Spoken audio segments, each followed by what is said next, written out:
16টি sub registrar office থেকে এখানে প্রতিদিন যাতায়াতের মধ্যেই আছি। এখানে অনশনের মধ্যে সবাই এখানে মোটামুটি উপস্থিত আছি এবং শুক্র শনিবার একটু কম থাকে, কেউ হয়তো বাড়ি যায়, এই জন্য।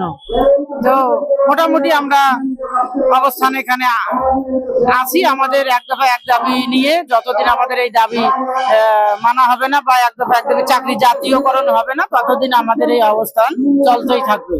এই আমরণ অনশনে আমরা আছি। আমরণ অনশনে যদি কারো মৃত্যু হবে আমাদের, তারপরে আমাদের জাতীয়করণ ছাড়া আমরা এক পাও পিছপা হব না, এটাই আমাদের সর্বশেষ কথা।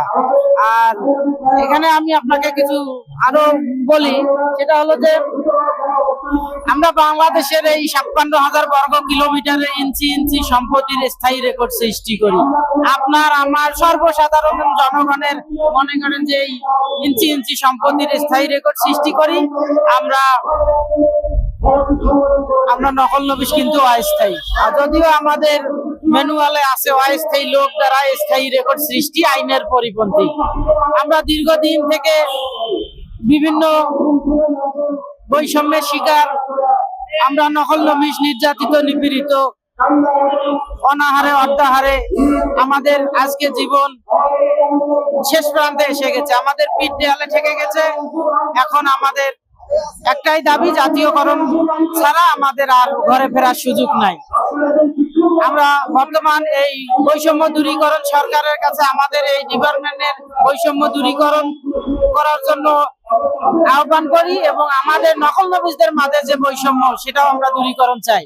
বৈষম্য এই জন্য বললাম যে একই অফিসে একই ধরনের কাজ করে কেউ সরকারি সুযোগ সুবিধা পাচ্ছে, আবার এই নকল নবিশ কোনো সুযোগ সুবিধা পাচ্ছে না।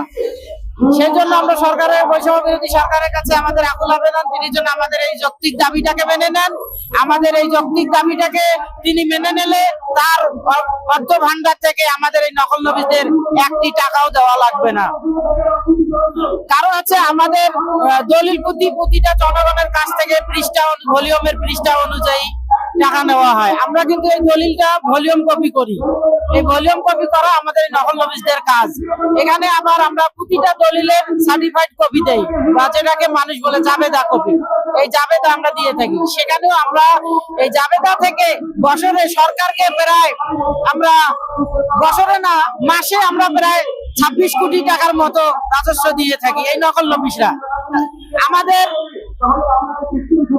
আমাদের জন্য প্রতিটা দলিল থেকে সরকারের কাছ থেকে রাজস্ব আদায় করা হয়, সেটা সর্বনিম্ন 600 টাকা।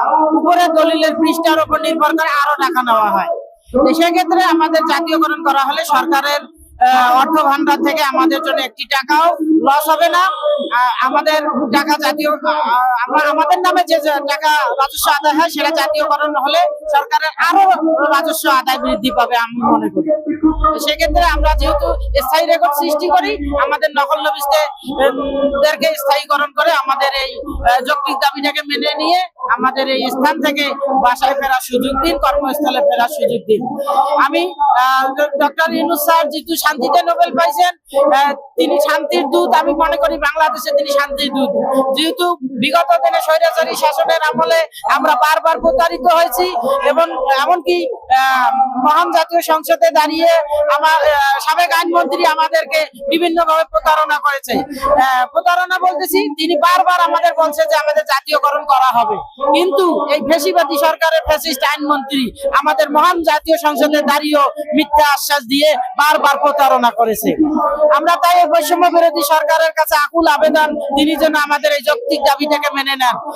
মেনে নিয়ে আমার ডক্টর ইউনূস স্যারের কাছে আবেদন, তিনি আমাদের এই যৌক্তিক দাবিটাকে লিখিত আকারে মেনে নিয়ে আমাদের ঘরে ফেরার সুযোগ করে দিন। তিনি শান্তির দূত, তিনি শান্তিতে নোবেল জয়ী। আমরা আর আমাদের এই কষ্ট যেন তার দূর করে আমাদের মাঝে শান্তি ফিরিয়ে দেন, আমরা সেই আশা প্রত্যাশা ব্যক্ত করতেছি। স্বৈরাচারী সরকারের সমস্ত স্বৈরাচারী মনোভাব দূর করে দিয়ে, আমাদের বৈষম্য দূর করে দিয়ে আমাদের সুখে শান্তিতে দুবেলা দুমুঠো খেয়ে পরে